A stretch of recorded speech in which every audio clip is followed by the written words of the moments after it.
تازه او نوې خبر کرکټ بورډ تر اوسه مالي ملاتړ کوونکی نه لري، خو ولې او څنګه ویډیو را سره تر پایه وګورئ، په خپله به پوه شئ.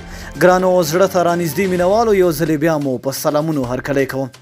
د افغانستان په کرکټ بورډ کې د فساد په اړه هره اونۍ څو خبرونه خپریږي چې مسؤلین د کرکټ بورډ پیسې په خپلو شخصي امکاناتو لګوي او حتی د لوبغاړو میاشتنۍ تنخواوې هم نه ورکوي.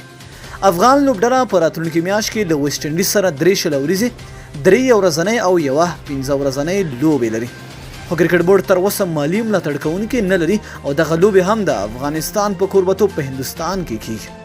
د کرکټ بورډ اداره وایي د کامیر هوایي شرکت سره یوازې هندوستان ته د لوبغاړو د تګ راتګ لپاره هوکړه کړې چې د کرکټ لوبغاړي روزونکي او د کرکټ بورډ ځینې چارواکي به هندوستان ته وړي او بیرته به کابل ته راوړي.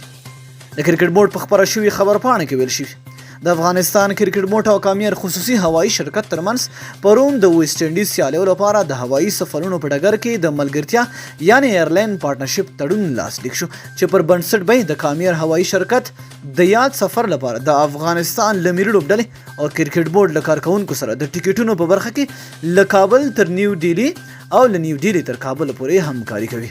له 1300 کلونو راهیسې الکوزی شرکت د افغانستان د کرکټ بورډ مالي ملاتړ کاوه، خو د تیر نړیوال جام نه مخکې یاد شرکت هم د ملي لوبډلې له مالي ملاتړ څخه لاس واخیست. نو د څو تاسو څه فکر کوئ او تاسو څه نظر لرئ چې کرکټ بورډ ولې تر اوسه پورې داسې یو مالي ملاتړ کوونکی پیدا نه کړ؟